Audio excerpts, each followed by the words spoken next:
Tuhan baik, anugerahnya kekal selamanya.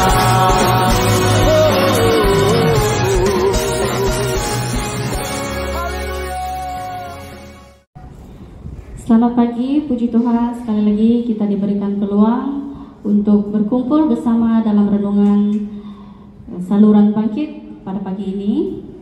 Sebelum kita memulakan sesi pujian dan sembah, mari kita semua bersatu di dalam doa. Allah Bapa kami yang berada di kerajaan surga, semoga pada hari ini setiap renungan yang kami terima ya Tuhan dapat menjadi panduan untuk kami pada hari ini, dan biarlah setiap hati yang mendengar akan renungan hari ini terbuka hati untuk terus percaya dan sentiasa bersatu dengan Engkau ya Tuhan. Inilah doa kami pada hari ini. Hari ini hanya dalam nama Tuhan Yesus Kristus kami telah berdoa. Amin. Mari kita mulakan pujian sembah kita dengan lagu Betapa Hatiku.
Shalom kepada saudara-saudari yang dikasihi Tuhan.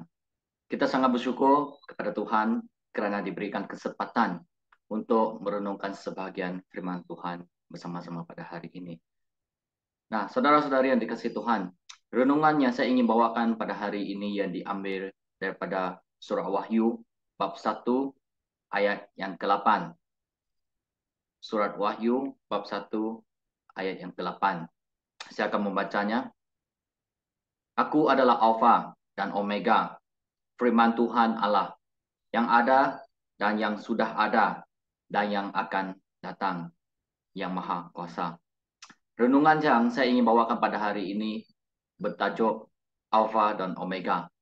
Sebelum kita merenungkan kebenaran firman Tuhan, mari kita bersatu dalam doa. Bapa Surgawi, kami bersyukur bagimu Tuhan atas kesempatan pada hari ini kami dapat berkumpul di atas talian untuk merenungkan kebenaran firman Kau Tuhan. Tuhan, biarkanlah Roh Kudus Engkau sendiri yang berbicara kepada kami, agar kami dapat mengerti setiap kebenaran firman Kau Tuhan, dan biarkanlah Roh Kudus Engkau menyatakan segala kehendak Allah kepada kami. Kami berdoa, serahkan waktu yang seterusnya, di mana kami akan merenungkan kebenaran firman Kau Tuhan.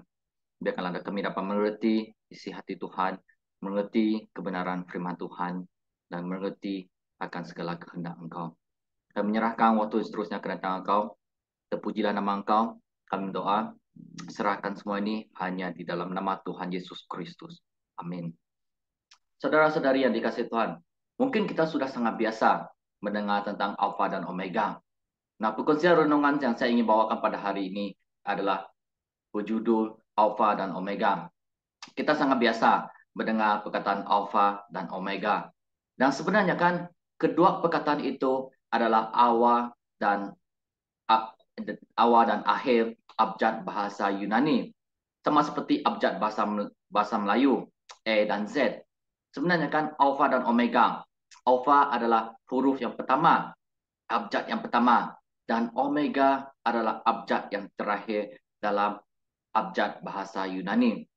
Nah, menurut tradisi Yahudi, mereka percaya bahwa Allah adalah yang terawal dan yang terakhir. Yang berarti Allah sudah ada sebelum dunia ini diciptakan. Nah, Allah yang kita percaya sudah ada sebelum dunia ini diciptakan, saudara-saudari. Dengan erti kata yang lain, Allah yang wujud di dalam perjanjian lama, juga wujud dalam perjanjian baru, dan juga wujud sampai sekarang dan masa yang akan datang. Sama ada 10 tahun, 20 tahun, 30 tahun, bahkan 100 tahun. Tuhan Allah itu sudah ada. Dia tetap ada.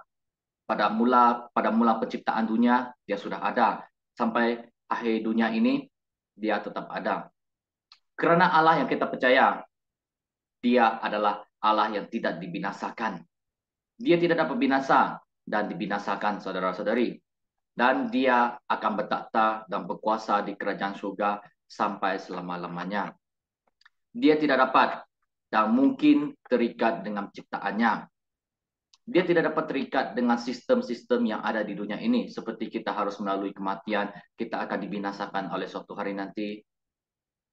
Dia tidak dapat terikat dengan sistem-sistem atau program yang sudah dia tetapkan di dunia ini. Nah, seorang pencipta komputer, adakah dia berada di dalam komputer, saudara-saudari? Adakah dia berada di dalam komputer? Adakah pencipta itu berada di dalam komputer untuk menjadi program komputer itu? Adakah seorang pencipta kereta, orang yang menciptakan kereta, adakah dia berada dalam kereta untuk menjadi enjin kereta? Adakah dia berada di dalam kereta untuk menggerakkan kereta itu? Tidak. Seorang pencipta komputer, dia tidak ada di dalam komputer untuk menjadi program dalam ciptaannya. Dia tidak bekerja di dalam komputer untuk menggerakkan atau untuk berfungsikan komputer itu. Dia harus di luar ciptaan itu dan tidak terikat dengan ciptaannya. Nah, sekarang kita kembali kepada Alfa dan Omega. Kita percaya bahwa Allah yang kita percaya adalah Allah yang Maha Kuasa, yang menciptakan seluruh dunia ini. Segala sesuatu yang kita dapat lihat, Apa yang kita dapat lihat, rasakan, sentuhkan, dan kita dapat hidup, itu adalah semua ciptaan Tuhan. Jika Allah wujud setelah dunia ini ada. Nah, bayangkan, jika Allah wujud setelah dunia ini diciptakan, maka kita harus bertanya, siapakah yang menciptakan dunia ini? Jika dunia ini diciptakan terlebih dahulu, kemudian barulah ada Allah. Jadi siapakah yang menciptakan dunia ini? Seorang bayi tidak mungkin dilahirkan tanpa ada seorang ibu yang melahirkannya. Betul tak? Jadi untuk ada seorang bayi, dia mesti harus ada seorang ibu. Jika tidak ada ibu, maka tidak ada bayi. Jadi jawaban dia sudah pasti ada seorang pencipta yang menciptakan segala sesuatu. Dan dia harus wujud sebelum ciptaannya. Ini berarti bahwa pencipta ini, dia harus ada, dia harus wujud terlebih dahulu sebelum ciptaan dunia ini. Jika Allah tidak wujud, maka tidak ada ciptaan pada hari ini. Oleh itu, kita berkata bahwa Allah yang kita percaya adalah Alfa dan Omega. Dia sudah ada sebelum dunia ini diciptakan. Dan dia tetap ada walaupun dunia ini akan berakhir. Jadi saudara-saudari, Allah sudah wujud sebelum Adam dan Hawa diwujudkan, dilahirkan, dan diciptakan. Dan dia juga akan wujud apabila dunia ini akan dibinasakan suatu hari nanti. Mari kita bersatu dalam doa. Bapa Surgawi, kami ingin memuji dan memuliakan nama Engkau Tuhan. Kerana Engkau adalah Allah Alfa dan Omega yang sudah ada, yang ada dan yang selama-lamanya akan ada bagi kami Tuhan. Tuhan, Engkau adalah Allah yang berkuasa atas seluruh ciptaan Engkau Tuhan. Maupun di surga maupun di bumi, di mana saja Engkau tetap berkuasa selama-lamanya Tuhan. Dan Tuhan tolonglah kami Tuhan, agar kami dapat sungguh-sungguh mengerti bahwa Engkaulah Allah yang bertata atas segala-galanya. Kami berdoa serahkan semua ini hanya di dalam nama Tuhan Yesus Kristus, Juru Selamat kami yang hidup. Kami telah berdoa. Amin. Tuhan memberkati.